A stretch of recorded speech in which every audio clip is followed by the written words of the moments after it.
Alright everybody, Tim here from the Tactical Defender. Basically what I want to show you today is my Smith Wesson M&P9c for compact. This is my EDC handgun, everyday carry, and I gotta tell you, I love this gun. Fits in my hand very well. Well, just so everybody knows, there's no magazine, nothing in the chamber. Okay.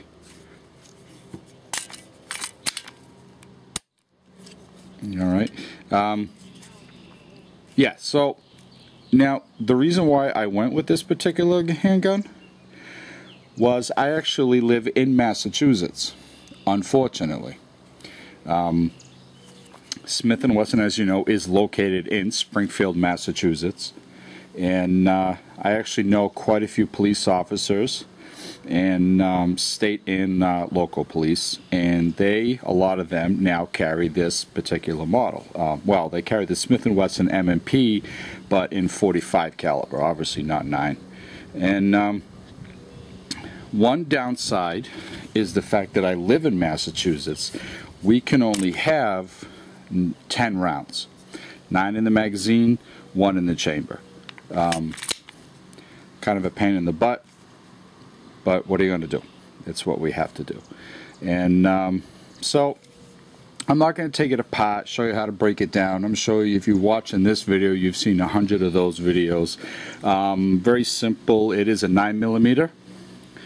It is, like I said, 10 rounds and 9 in the magazine, 1 in the chamber. Alright. The barrel is 3.5 inches long. It does have the Picatinny rail on the bottom. You want to put a light or a laser. I do not. I just leave it the way it is. Alright, it is a striker fire action. Front sight is a white dot dovetail. Alright.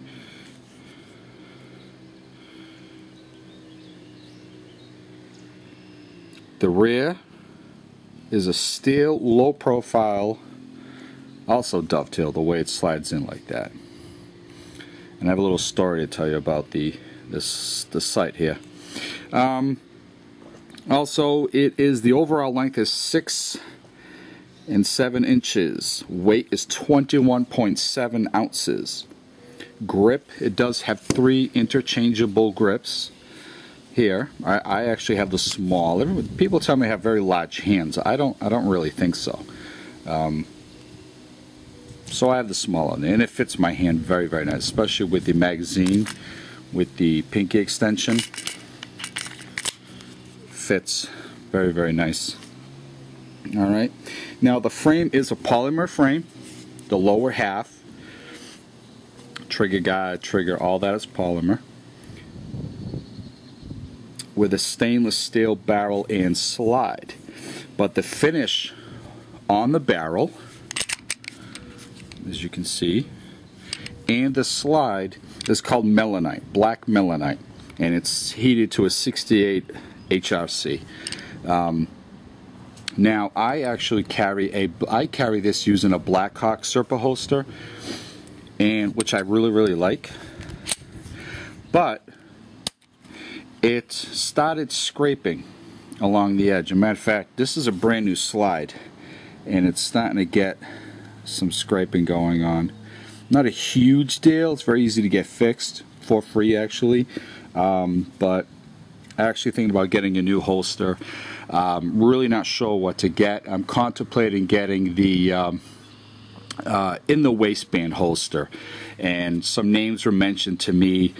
I'm really not sure. I have more research to do, and we'll see what people say, and we'll go from there. But anyway, so a problem I had not too long ago with Smith & Wesson was actually another reason why I chose Smith & Wesson. I figured anything goes wrong, I can just drive there. I literally live 45 minutes away from the Smith & Wesson factory in Springfield.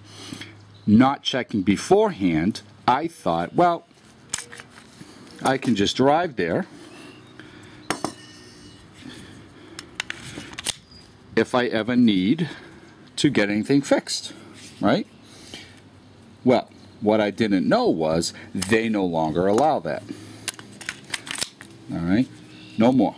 You have to literally send it in via FedEx. I'm not a huge fan of FedEx, so when they told me that, I wasn't too pleased.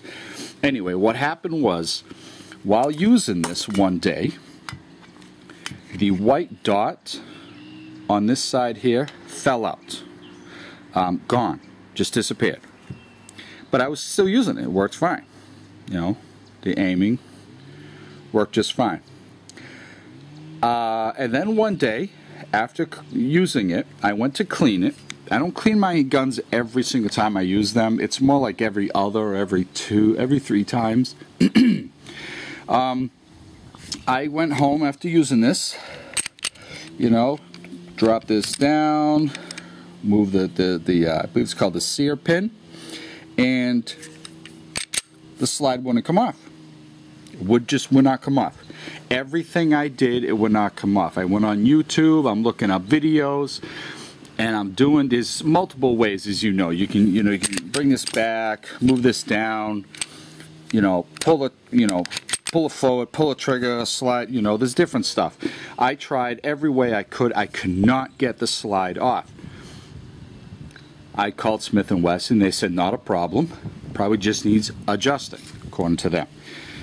Sent it in. Now, when I sent it back, this was getting all worn off.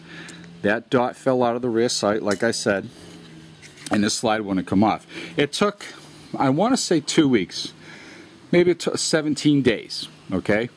I got it back. Not only did they put brand new sights on the front and the rear, because I had to mark a little ding on the front sight, brand new sights, front and rear, and they now whether or not it's a new slide or just reapplied the melanite, I don't know, but all this was new.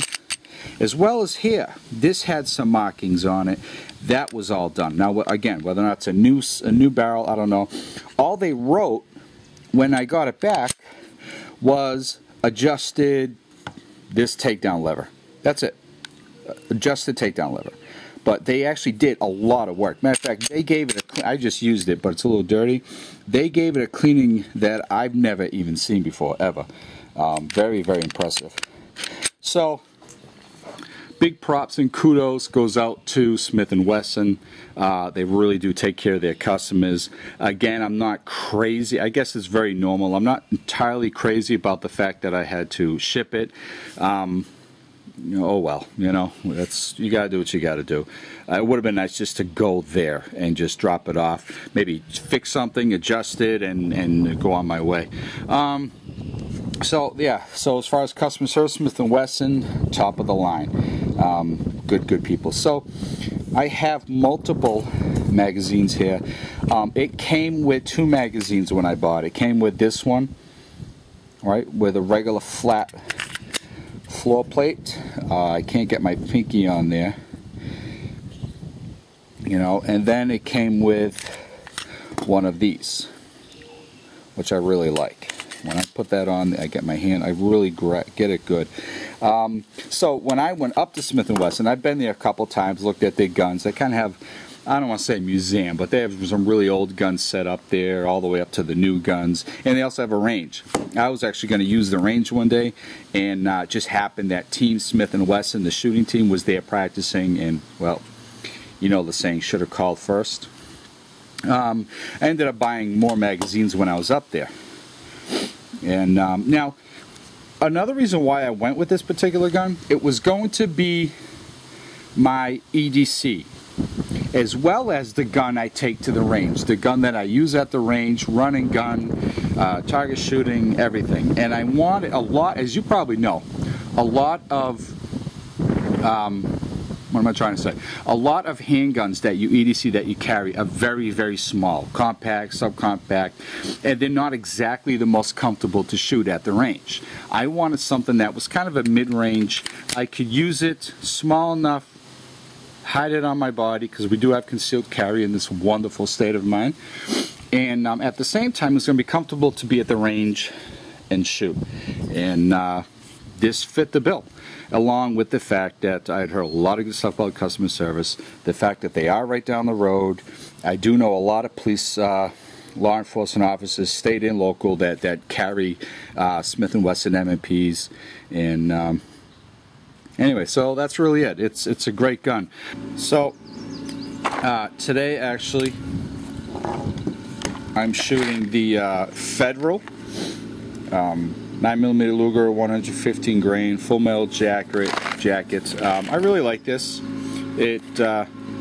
Well, it works. It's cheap. 100 rounds, $19.99. I get that from Walmart, a local Walmart. I also will shoot the Winchester white box. That shoots a bit dirty. Works great, but definitely shoots a bit dirty. And it actually, I like it. I like both. The Winchester is actually pretty cheap. But unfortunately, because of the state that I live in, we can't order. I see a lot of great deals over the internet. I can't order through the internet and have stuff shipped to my house. It sucks, but again, it is what it is. Hence why the wife and I are actually wanting to get out of this particular state. But anyway, I can honestly say I'm going to say roughly 2,000 rounds, give or take, through this handgun in the last, let's say, 2.5 years. I've never, ever, and all I've shot was Federal and the Winchester white box. Okay, I have never, ever had a misfire, a stovepipe, a double feed, failure to eject, anything. Honestly, swear to God, anything at all. The only thing I had, like I said, was with the gun, was the little dot fell out. Not a big deal. When we're running a gun, we're kind of rough on our gear, so I'm not surprised about that. But the fact that I couldn't get the slide off, that was the only issue I've ever had. I believe, honestly, it was me. That's the truth. It was something I was doing. I don't know what. I honestly don't know what. But I do believe it was something I was doing. I've taken it apart and cleaned it 100+ times. I don't know why that night I couldn't get it off. I really don't. Smith & Wesson just said that it needed adjusting. Honestly, truthfully, I think I was doing something wrong. I don't know what, but I believe it was me. As far as the ammo is concerned, I mean, I've never, ever had an issue. There's other guns I've used. I've had some issues with the gun and or the ammo. Certain ammo works, as I understand, better in certain guns. A lot of people that I know that have this particular handgun all say they've shot everything there is, never had a single problem. I know somebody that has a particular handgun, I won't say the name. If he's not shooting a one particular kind of ammo, he has a lot of problems. It's not Smith & Wesson, I can assure you that. Anyway, I appreciate you tuning in, and as always, get out as often as you can, shoot as much as you can or afford to, and be safe as always, and we'll talk soon, okay?